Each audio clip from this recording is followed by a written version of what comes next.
Output bilang isa sa Pilipino.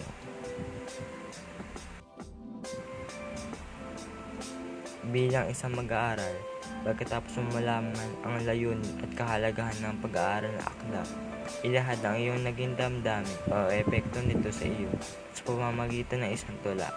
Bumuo ng 2 hanggang 3 saknong na may malayang taludturan.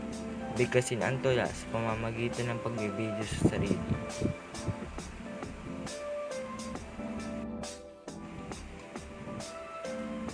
Dahil sa pagkakasulat ng Florante at Laura, nagsilbing inspirasyon ito para sa mga Pilipino kung paano tayo nabubuhay sa ilalim sa mga makapangyarihan at sakim na tao.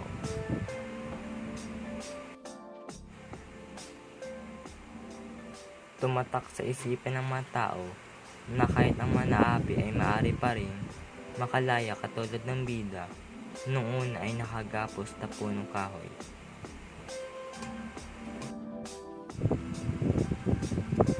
Naliwanagan ng mga Pilipino na ang mga masasamang gawain sa kanilang kapwa ay maghihirap at magdaranas ng kapalit sa huli.